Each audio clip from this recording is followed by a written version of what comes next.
राधे राधे। माघ मास महात्म का 18वां अध्याय प्रारंभ करते हैं। अगर आपको यह कथा अच्छी लगती है तो आप इसे लाइक करें, शेयर करें और सब्सक्राइब करना बिल्कुल ना भूलें। श्री वशिष्ठ ऋषि कहने लगे कि हे राजन, मैंने दत्तात्रेय जी द्वारा कहा माघ मास महात्म तुमसे कहा है। अब माघ मास के स्नान का फल सुनो। हे परम तप, माघ स्नान सब यज्ञों, व्रतों और तपों का फल देने वाला है। माघ मास में स्नान करने वाले स्वयं तो स्वर्ग में जाते ही हैं, उनके माता और पिता दोनों के कुलों को भी स्वर्ग प्राप्त होता है। जो माघ मास में सूर्योदय के समय नदी आदि में स्नान करता है, उसके माता पिता के 7 कुलों की पीढ़ियां स्वर्ग को प्राप्त होती हैं। माघ मास में स्नान करने वाले दुराचारी और कुकर्मी मनुष्य भी पापों से मुक्त हो जाते हैं और इस मास में हरि का पूजन करने वाले पाप समुदाय को छोड़कर भगवान के सदृश शरीर वाले हो जाते हैं। यदि कोई आलस में भी माघ में स्नान करता है, उसके भी सब पाप नष्ट हो जाते हैं। जैसे गंधर्व कन्याएं राजा के श्राप से भयंकर काल को भोगती हुई लोमश ऋषि के वचन से माघ मास में स्नान करने से पापों से छूट गईं। यह वार्ता सुनकर राजा दिलीप विनय से पूछने लगे कि गुरुदेव, ये कन्याएं किसकी थीं? उनको कब और कैसे श्राप मिला? उनके नाम क्या थे? ऋषि के वाक्य से कैसे श्राप मुक्त हुईं और उन्होंने कहाँ पर स्नान किया? आप विस्तार पूर्वक सब कथा कहिए।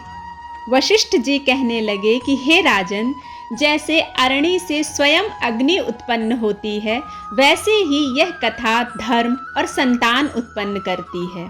हे राजन, सुख संगीत नामक गंधर्व की कन्या का नाम विमोहिनी था। सुशीला तथा स्वर वेदी की सुंबरा, चंद्रकांत की सुतारा तथा सुप्रभा की कन्या चंद्रका, ये 5 सब समान आयु वाली तथा चंद्रमा के समान कांति वाली और सुंदर थी। जैसे रात्रि को चंद्रमा शोभायमान होता है, वैसे ही पुष्प की कलियों के समान खिली हुई यह अप्सराएं थीं।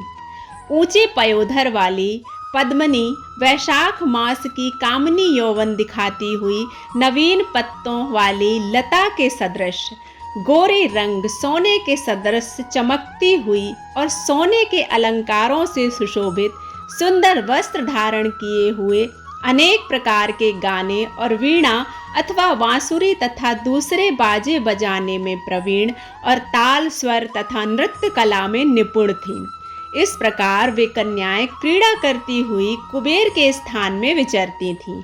एक समय कौतुकवश माघ मास में एक वन से दूसरे वन में विचरती हुई मंदिर के पुष्प तोड़कर सरोवर पर गौरी पूजा के लिए गईं। स्वच्छ जल के सरोवर में स्नान करके वस्त्र धारण कर मौन हो बालू मिट्टी की गौरी बनाकर चंदन, कर्पूर, कुमकुम और सुंदर कमलों के उपचार सहित पूजन करके ये 5 कन्याएं ताल नृत्य करने लगी। फिर ऊंचे गंधार स्वर में सुंदर गीत गाने लगी। जब ये कन्याएं नाचने और गाने में लीन थीं, तो उस समय आच्छोद नामक उत्तम तीर्थ में वेदनिधि नाम के मुनि के पुत्र अग्निप ऋषि स्नान को गए।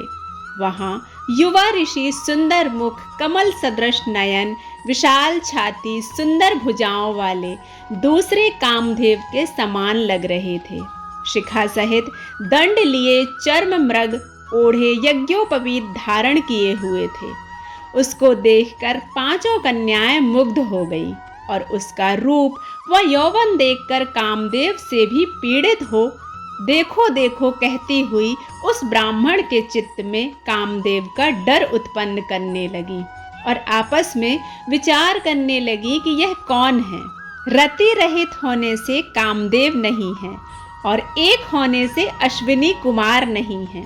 यह कोई गंधर्व या किन्नर या काम रूप धारण कर कोई सिद्ध या किसी ऋषि का श्रेष्ठ पुत्र या मनुष्य है। कोई भी हो, ब्रह्मा जी ने इसको हमारे लिए ही बनाया है।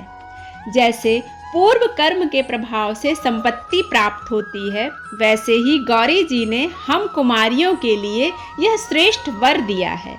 और आपस में यह तुम्हारा वर है, यह मेरा वर है अथवा सबका वर है, ऐसा कहने लगी।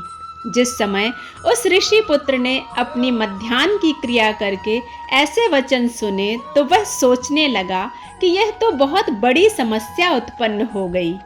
ब्रह्मा, विष्णु, महेश आदि देवता तथा बड़े योगीश्वर भी स्त्रियों के भ्रमजाल में मोहित हो गए हैं। इनके तीक्ष्ण बाणों से किसका मन रूपी हिरण घायल नहीं हो सकता। जब तक नीति और बुद्धि रहती है तब तक पाप से भय रहता है। जब तक कि गंभीरता रहती है यम विधि का पालन होता है। जब तक मनुष्य स्त्रियों के काम रूपी बाणों से बीधा नहीं जाता। ये मुझे उन्मत्त और मुग्ध कर रही हैं। किन गुणों से धर्म की रक्षा हो सकती है?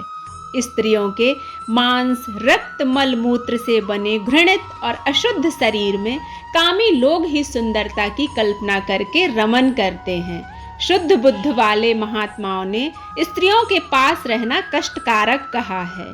सो जब तक यह पास आए घर चले जाना ही उचित है। अतः जब तक वह उसके पास आई वह योग बल के द्वारा अंतर्ध्यान हो गया।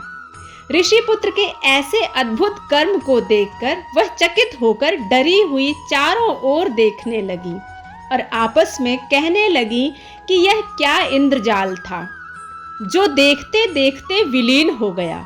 और वह विरह की अग्नि में जलने लगी और कहने लगी कि हे कांत, तुम हमको छोड़कर कहाँ चले गए? क्या तुमको ब्रह्मा ने हमको विरह रूपी अग्नि में जलाने के लिए बनाया था? क्या तुम्हारा चित्त दया रहित है जो हमारा चित्त दुखाकर चले गए? क्या तुमको हमारा विश्वास नहीं? क्या तुम कोई मायावी हो? बिना किसी अपराध के हम लोगों पर क्यों क्रोध करते हो? तुम्हारे बिना हम नहीं जिएंगी। जहाँ पर आप गए हो हमें शीघ्र ले चलो, हमारा संताप हरो और हमें दर्शन दो। सज्जन लोग किसी का नाश नहीं देखते। इस प्रकार से वह पांचों कन्याएं विलाप करती हुई ऋषि पुत्र को याद करने लगी। यहाँ पर 18वां अध्याय समाप्त होता है। मिलते हैं 19वें अध्याय में। तब तक के लिए राधे राधे।